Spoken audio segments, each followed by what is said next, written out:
سب سے اعلیٰ درجے کا اسلام کیا ہے؟ من سلم المسلمون من لسانہ و یدہ۔ زندگی میں یہ طے کر لو، کوئی کتنا ہی تمہیں دکھ پہنچائے، کوئی کتنا ہی تمہاری بےعزتی کرے، چپ ہو جاؤ، سہ جاؤ۔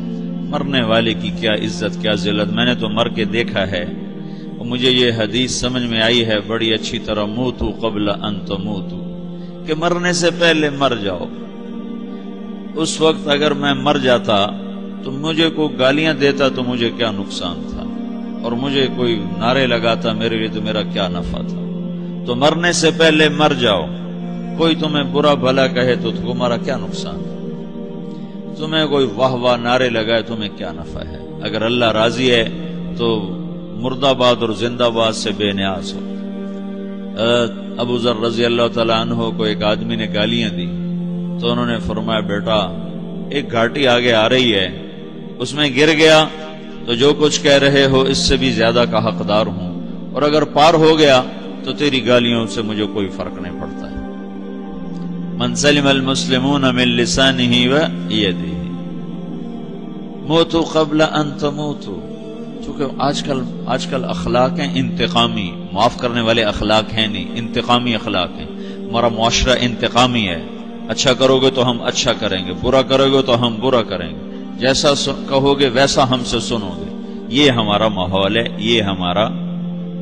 ایک ماں کہہ رہی تھی دوسری ماں کو، میرے پترا کدی کسی نے وقت سلام نہیں کیتا، بڑے فخر سے کہہ رہی ہے، ہمارے اپنے گاؤں کی بات، میرے پترا کدی نہیں کسی نے وقت سلام کیتا، مائی جڑا کرے انہوں کریں دیں، جڑا نہ کرے انہوں پوچھ دے ہی کوئی نہیں۔ یہ وہ فخر سے کہہ رہی۔ جو سب سے بڑا عیب ہے وہ سب سے بڑا فخر بنا ہو۔ میرے پترا کدی نہیں کسی نے وقت سلام کیتا۔ جب ماں باپ نے یہ سبق دیا تو اولاد کا کیا قصور ہے؟ ہمارا معاشرہ انتقامی ہے، ایک کی 10 سنانے کا ماحول ہے، تو آپ 100 کی ایک بھی نہ سناؤ۔ احنف بن قیس رضی اللہ تعالیٰ عنہ پہ ایک آدمی نے چڑھائی کر کہنے لگا، ایک سناؤ گے نا تو 10 سنو گے میری طرف سے۔ تو احنف بن قیس کہنے لگے، بھائی تو مجھے 100 بھی سنائے گا نا تو میری طرف سے ایک بھی تو نہیں سنے گا۔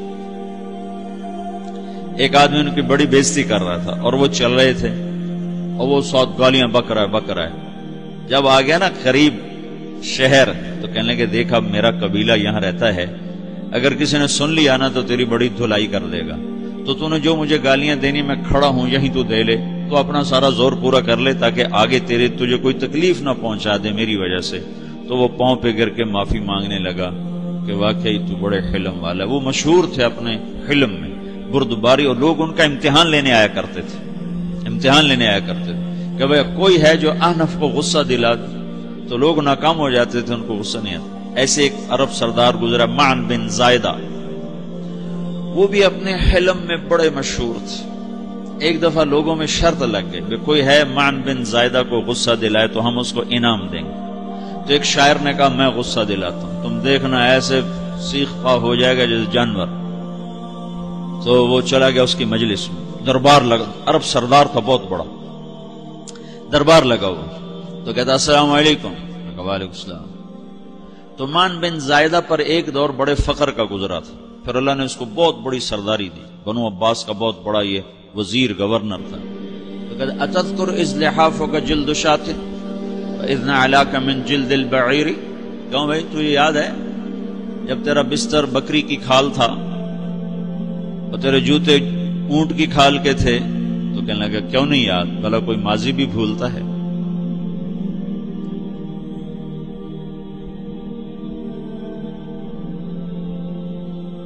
تو وہ کہنے لگا، پہلا وار تو خطا گا، کہ فسبحان الذی اعطاک ملکا وعلمک الجلوس علی السریر، تو پھر ساری تعریفیں تو اللہ کی ہیں جس نے تیرے جیسے کو تخت پہ بٹھا دیا۔ کہاں بھئی ساری تعریفیں اللہ کی ہیں، میری تو کوئی اوقات نہیں۔ تو کہنے لگا، سأرحل عن دیار انت فیہا وان جار الزمان علی الفقیر، جہاں تیرے جیسا حکمران ہو وہاں مجھے رہنا گوارا ہی نہیں ہے، میں یہاں سے چھوڑ کے نکل جاؤں گا چاہے کتنی تکلیف اٹھاؤں۔ بڑے دربار میں یہ ایک گورنر اور وزیر سے بات ہو رہی ہے، تو وہ کہتا ہے اچھا بھائی اگر تو ہمارے پاس رہے گا تو ہم تیرا اکرام کریں گے، اور اگر تو جانا چاہتا ہے تو پھر رافقت کا سلام،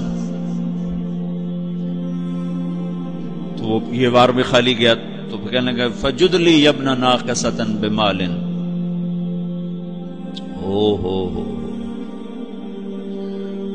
او گندی ماں کے بیٹے مجھے کچھ عطا بھی کر، میں بغیر پیسے کے سفر کیسے کروں گا؟ عرب کو کسی کو بھی ماں کی گالی دے دینا اور پھر عرب سردار ہو. فجد لی ابن ناقصۃ بمال، بری ماں کے بیٹے مجھے کچھ پیسے بھی دے، میں نے جانا ہے. میں کہا اس کو 3000 دے دیا جائے. اللہ، تو کہنے لگا قلیل ما آتیتنی و انی لأتمو منک فی الکثیر، یہ تو بہت تھوڑا تو نے دیا ہے، مجھے اور دے. کہا اچھا بھائی 3000 اور دے دو. تو وہ شاعر کی بھی آنکھیں پھٹ گئیں. کہنے لگا اب ٹھہر جا ٹھہر جا، اب میں تیری اصل تجھے بتاتا ہوں. سألت اللہ ان یبکیک ذخرا فما لک فی البریۃ من نذیری، میں اللہ سے دعا کرتا ہوں اللہ تیرے جیسوں کو سلامت رکھے، تیرے جیسا دنیا میں کسی ماں نے جنا ہی کوئی نہیں. فمنک الجود والافضال حقا وفضل یدیک کالبحر الغزیر، تو ہی سخی ہے، تو ہی کریم ہے، اور سمندر بھی تیری سخاوت کے آگے کچھ نہیں ہے. تو نے کہا اچھا بھائی تو نے ہماری برائی کی، ہم نے تمہیں 6000 دیے، اب تو نے ہماری تعریف کی، اب 10,000 اور دے دو اس کو. باتیں ہی رہ گئیں، باتیں ہی رہ گئیں. کہاں سے لائیں ایسے لوگ؟ ہمارا معاشرہ انتقامی ہے، بدلہ لینے کا ہے، بدلہ لینے کا. تو میرے ساتھ کیا میں نے بھی کرنا ہے.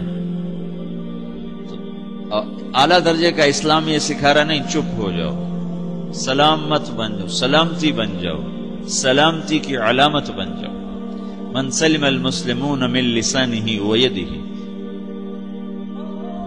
اب وہ سوال کرتا ہے یا رسول اللہ ای الایمان افضل، سب سے اعلیٰ درجے کا ایمان کیا ہے؟ اسلام کیا ہے؟ کلمہ، نماز، روزہ، حج، زکات. اعلیٰ درجے کا اسلام کیا ہے؟ من سلم المسلمون من لسانہ ویدہ. یہ اخلاق کا ادنا درجہ ہے، ادنا درجہ ہے. ادنا درجے پر پہنچ کر آپ اسلام میں اعلیٰ درجے پر آ سکتے ہیں. وہ سوال کرتا ہے ایمان کیا ہے؟ تو آپ نے کہا اللہ پر، فرشتوں پر، کتابوں پر، رسولوں پر، موت کے بعد کی زندگی پر، تقدیر پر.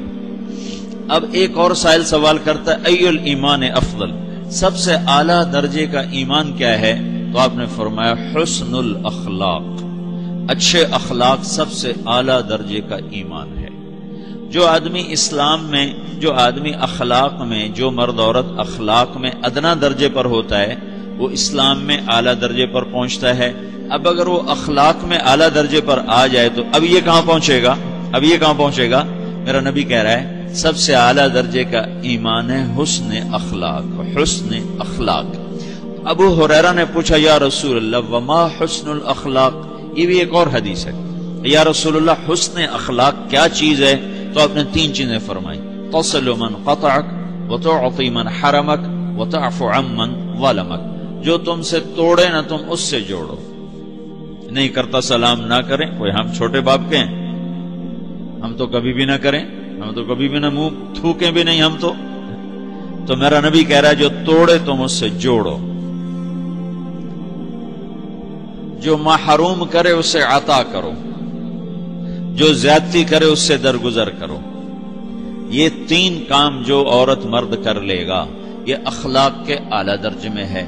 جب یہ اخلاق کے اعلیٰ درجے پر پہنچتا ہے تو پھر میرا نبی کیا بشارت دیتا ہے؟ ادنا درجے پر پہنچ کر تو اعلیٰ مسلمان کی بشارت ہے، اور اخلاق میں اعلیٰ درجے پر پہنچ کر میرا نبی کہتا ہے کاد الحلیم ان یکون نبیا، اعلیٰ اخلاق والا بس نبی بنتے بنتے رہ جاتا ہے. اعلیٰ اخلاق والا ایسے ہے جیسے کہ نبی، قریب ہے کہ وہ نبی بن جائے. یہ تو ہے نا ترجمہ، لیکن ہم ہمارے اردو میں کہتے ہیں وہ نبی بنتے بنتے بنتے رہ گیا. کیا مطلب؟ کہ اس میں اور نبی میں صرف نبوت کا فرق رہ جاتا، باقی وہ سب کچھ حاصل کر لیتا ہے.